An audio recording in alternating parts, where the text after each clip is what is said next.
Welcome back to DBL. Can you stop your body from aging? Well, according to a pharmacist who has studied health for 3 decades, you can slow it down. Earlier, we spoke with Greg Macpherson to learn how.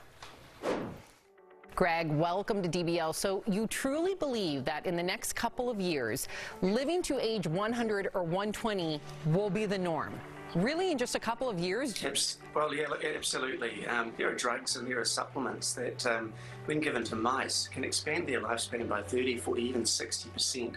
So these are starting to become available to us, and what it's going to mean is that we have a much longer health span, which is the amount of time that we're healthy. Well, can you tell our audience, what are the biggest things that age us now? The primary reason that we age is actually is our DNA. Our DNA gets damaged over time through the diet and the things that we do during our lifestyle. And when that DNA gets broken, it actually starts to get a little confused, and that actually drives the aging process within our cells. So there are now molecules and things that we can do to actually slow that process down, just like you put sunscreen on your face to protect it from UV rays. Interesting. Now, there are thousands of anti-aging products. I know because I've tried them. But what makes your pointers different than what's already out there? What separates yours? Yeah, you're absolutely right. There's just so many things out there talking about anti-aging. I think really what makes my book different is actually the deep science behind it. What I'm talking about and the theories inside the book are actually from leading researchers and scientists who are really starting to unpack aging. And we now have things that we can do that are accessible to all of us, which is what I put into the book. And also these molecules I was talking about, we can access things like hobamine, NMN and fisetin, which actually slow the aging process down. Wow, fascinating. Wow. You also recommend intermittent fasting, which our co-host Jeff, who's not here today, but it's something that he swears by.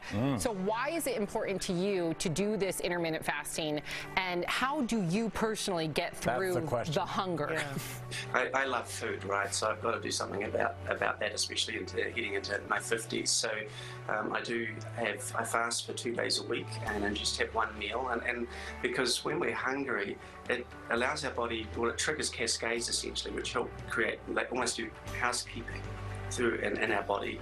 And so when we eat all the time, we don't get the opportunity to do that, and it means our body doesn't break down the cells that aren't working so well, and over time it actually compounds and it can actually shorten our life. Wow. That makes sense. Yeah, and Neanderthals back in the day, they had to get hungry enough, and that's sort of what intermittent fasting is going back to. I don't hungry enough.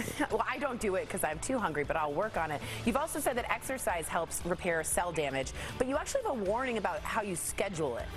Yeah, it's really important that you do exercise regularly so that your body gets used to it. If you go out and do a run once a month and just hammer yourself, it actually is quite damaging. It puts a lot of stress on your body. So your body's an amazing thing, it adapts, and so if you do exercise regularly, that's how you're going to get the most benefit from it. Interesting. It all makes sense, right? Our bodies are machines, and someone like Greg is helping you fine-tune them, oil them. I like it.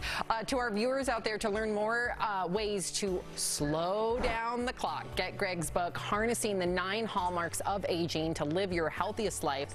Greg, thank you so much for joining us. This is incredible. I can't wait to read your book. Thank you. Great to talk with you.